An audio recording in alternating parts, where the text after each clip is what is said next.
All right, so picture this. You go to check on your Google business profile, and instead of seeing your business front and center, you see a suspension notice. No warning, no explanation, just gone. Welcome to the Outcome Academy podcast. I am Ginny Seeley. I'm a business strategist and longtime process improvement expert, and I also co-own an appliance service business and a co-working space with my husband, Joe. So I understand what it looks like to juggle growth, leadership, family, and big dreams all at once. If you're a service-based entrepreneur or executive who wants to stop putting out fires and work on your business and build momentum with systems, smart marketing, and practical tech, you are in exactly the right place. Well, if that sounds like a nightmare to you, I want you to know you're not alone. Every year, thousands of legitimate businesses experience sudden and unexpected suspensions, completely removing them from Google search and maps. It happened to a close friend of ours, actually a couple of them, and one of them almost lost their entire business because of this. But today, we're going to talk about what you can do to prevent this from happening and some of the main reasons that it happens to people just like you. Google doesn't really tell us how often this happens, but 35% of business profiles face a suspension annually. That means hundreds of thousands of real businesses, just like yours, could be impacted each year. Google's goal is good. They're trying to fight spam and fake listings. They've removed tons and tons of fake listings that actually get in the way of good businesses like ours that are doing the right thing and operating ethically. But in the middle of trying to clear all that up, sometimes they make a mistake and they shut down somebody who's actually a legitimate business. And it's not just frustrating and annoying.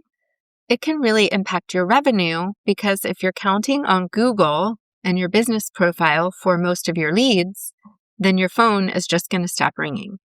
We've talked a few times in other episodes about how to make sure that you have a diverse way to get your leads, but that's a different topic for another day. But I do want you to go ahead and go back to episode 5 and episode 4, take a listen, and I want you to understand what you can do outside of Google Business to make sure that your phone is ringing.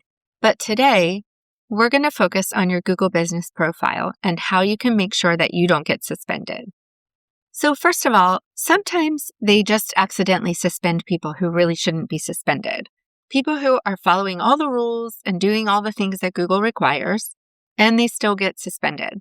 Well, there's some really popular businesses that sometimes are known for fake listings, like locksmiths, plumbers, garage door repair, things like that. And even in 2024, there were some reports of mass disabled profiles for things like garage door repair, dumpster rental services, businesses that help with tree removal, personal injury law firms, things like that. And even if people were following all the rules, sometimes they could be suspended anyway and then have to go through the pain of being reinstated. Another reason people get suspended is because a competitor goes in and does something untoward and reports you as spam or non-existent just to get you shut down. I hope that doesn't happen to you. I hope that people aren't acting like that, but we all know that there's some bad players out there that do something like that. And because it's an automated system and there's not actual people checking into all of these things all the time, this can trigger an instant suspension, and then you have to go and prove that you are actually a legitimate business. There's another way that you can actually accidentally trigger a suspension or a temporary suspension, and that is doing a ton of updates all at once to your business profile. So whenever I'm teaching people about setting up their Google business profile or maintaining their Google business profile, I always make sure that I let people know to only update one thing at a time. So if you need to change your hours of operation, update your phone number, your address, something like that, I would recommend picking one thing and changing it, and then waiting a while after it's approved, and then go ahead and change something else. I haven't had any issues with doing posts and updates like that, but that is something that you just need to be aware of. Take your time, pick what you're going to do, and only update what you need to a little at a time. Finally, this is something that we really have a lot of control over, and that is an accidental policy violation. So when you set up your Google business profile, you agreed to follow their rules. And sometimes people set up their profiles and they break the rules and they don't even realize it. I'm going to link in the show notes a couple of things for you. I'm going to link a tool that I have put together to help you. And I'm also going to give you the web link for Google Business Profile that is the end-all be-all authority straight from Google with the rules and how to do it. So they're pretty strict. And this is something I teach in Brand Builder Blueprint. When you're setting your profile up from the very beginning, you'll have two choices.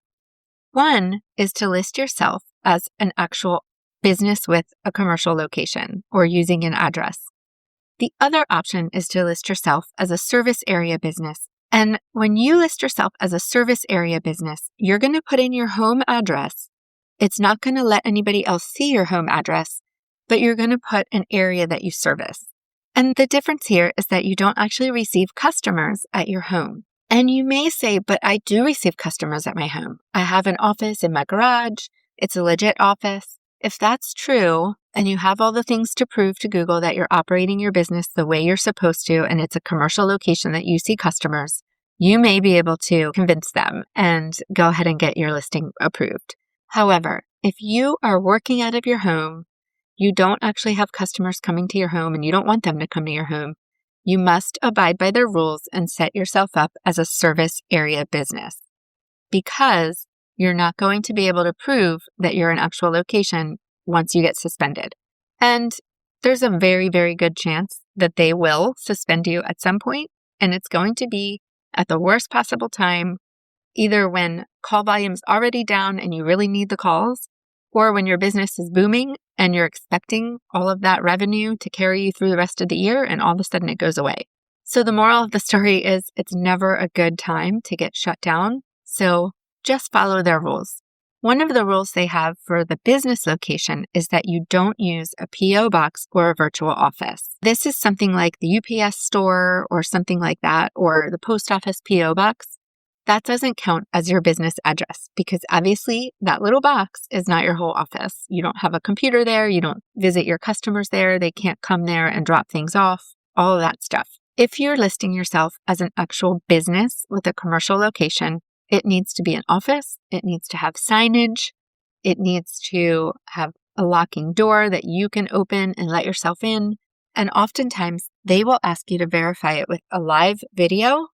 And you need to be able to do that in order to verify your listing. So the very best way that you can control an accidental shutdown is to make sure that you're following all the rules in the first place. Another little thing that you can accidentally do wrong in their policy is something called keyword stuffing.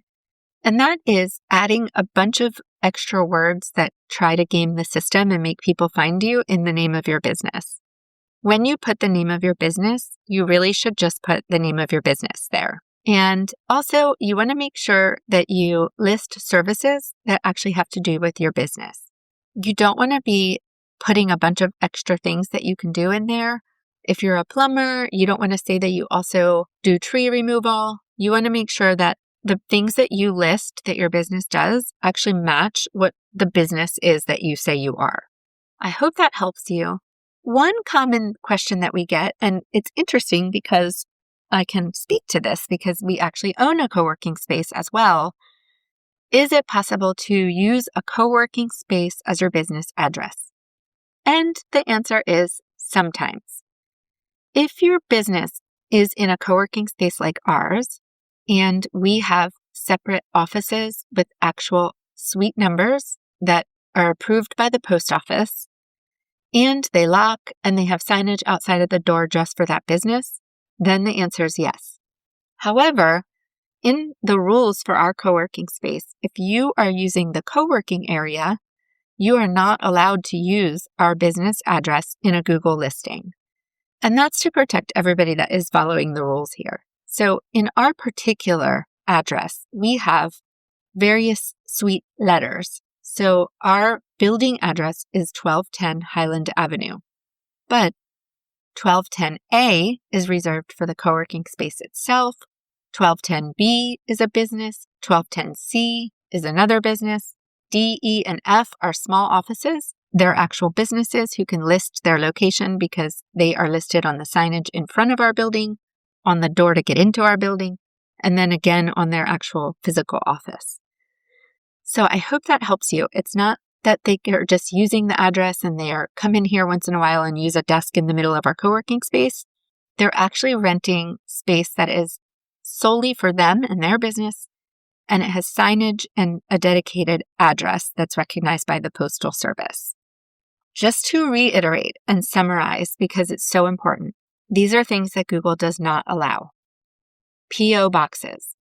P.O. box, or United States Postal Mail Forwarding Service, being used as your business address is not allowed. UPS store or virtual mailboxes. Even if the UPS store gives you a suite number for your mail, Google still considers it a mailbox and not a real office. And they can easily see that that location on the map is a UPS store if they check. So don't even try it. And then virtual offices. If your business is in a co-working space, you don't actually work there or meet clients there, Google may flag your listing as ineligible. If you're in a co-working space, the address is on Google as a co-working space, make sure you have your very own address, and you may have to even provide documents like a lease agreement or a business license with that address on it, any mail you've received there with your business name and address for that particular suite. And then, of course, what we do for all of our members is make sure that they are all over the signage for the front of the building, the street signage. Their office has a special sign in front of their office door that indicates that they are operating out of that. All right. So what actually happens when you get suspended? Well, first of all, your business is going to just disappear from Google. There aren't going to be any search results or map listings, and so customers won't be able to find you on there. The good news is, if this isn't your only generation for leads, you'll still have word of mouth, you'll still have social media, and you'll still have repeat customers. Things like that are not going to go away just because your Google business is suspended. So I've said it before, but you definitely want to make sure that your customers are finding you in multiple ways and not just on Google. Your calls and your leads are going to drop. You're going to notice something like that, especially if you're not diversified. Some people can even experience a 90% drop in phone calls and inquiries when they get suspended. So it's a real bummer. You can lose revenue. Your reviews all vanish, which is absolutely heartbreaking. If you are able to get your business reinstated after a suspension, sometimes you can get your reviews back. If you're not able to get it reinstated, then you also lose all your reviews. So it is very, very hard and frustrating when this happens. The very best thing you can do is follow the rules ahead of time to make sure it doesn't happen.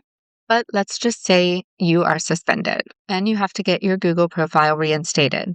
What happens first is Google will notify you that you were suspended. You'll get an email and it'll say the reason why. The appeals process does take some time, so you want to get started right away. It's a smoother process than it used to be, but sometimes you have to work with overseas support, and so it's not always quick. They don't offer phone support, so you can only use online forms and email. If you've identified why you've been suspended and you know that you violated a rule, the first thing you want to do is make sure that you fix the problem. If you have your home address listed as your business address and not a service area, that is something you can fix. So look at the issue, see what you did, if it's something that you did, and try to get that fixed immediately. Oftentimes, appeals are rejected. The first appeal is denied, and they don't even give you a great explanation. Sometimes people have to submit multiple appeals, and if your initial request gets rejected, you might have to keep applying. The tough part is that if you do it too many times, then they can just give you a final statement that says, sorry, but you're never getting reinstated, and that is really heartbreaking. If you need help and you've been suspended and you've done what you can and you're worried about that, you can reach out to me at ginny@outcomeacademy.com and I will find somebody to help you with that, but you will have to pay a professional to work through that. First, you want to double check all your business information. Make sure your name, your address, your phone number exactly match across all listings everywhere. You want to make sure that you're not violating the rules like we talked about, using your home address as your business address, using a virtual office or a P.O. box or anything like that. Make sure that you stay active on your profile ahead of time Make sure you are checking your Google business profile to prevent this from happening. But if you do get suspended, you want to make sure that you submit the reinstatement immediately after you fix whatever you did wrong. Gather your proof, make sure you have everything saved in a file so that you can appeal and upload whatever you need to upload to them. The key is preparing ahead of time. So get your photos, get your business license if you need one, a lease agreement, all of the things that prove that you are a legitimate business, your business card, a picture of your van with your logo on it, pictures of your uniform, things like that. You want to make sure that you have all your ducks in a row, and when they ask you for something, look at exactly what they're asking for you to provide them and make sure you do it exactly the way they say. They're super picky. So we've talked about the most important thing you can do is diversify your marketing. I really want you to think about this so that if, God forbid, this happens to you, you are not in the position of solely relying on Google for all of your leads. If it does happen, you can refer back to this. I also have a blog post that covers the same exact thing if you like things that are laid out for you in writing. And your source of truth is always to go to Google. Don't listen to all the hype. If you put a question in a Facebook group about this, make sure you're getting answers from real people who know what they're doing and not just hype creators. A lot of people like to create fear and just make things even harder than they need to be. Make sure that you're dealing with a professional person that knows about Google and how to do the reinstatements if you're going to pay somebody to do that for you. It doesn't have to ruin your business, only if you're prepared though. Take the preventative steps ahead of time. If you're one of those people that are violating the rules and you think you're going to get away with it, they will catch up with you at some point. So it's just best to make sure that you're following the rules so that you don't get yourself in trouble. Build your marketing strategy in a way that doesn't rely solely on Google. We do cycles of compound marketing machine cohorts where we do a group experience and we walk through all the steps together with you. We help you build all kinds of other ways to market your business so that you're not just counting on Google. Well, that's all I have for you today. I'm so grateful that you spend this time with me each week. I really appreciate you. And if this was helpful to you, it would sure mean a lot to me if you would follow and then share this podcast with your friends that are in business so that we can all team up together to win. As you think about this week, notice where this shows up in your own business. If you want to go deeper into this work, including the mastermind and other ways we support service-based business owners, you can explore everything at outcomeacademy.com. Thanks for listening, and I'll see you in the next episode.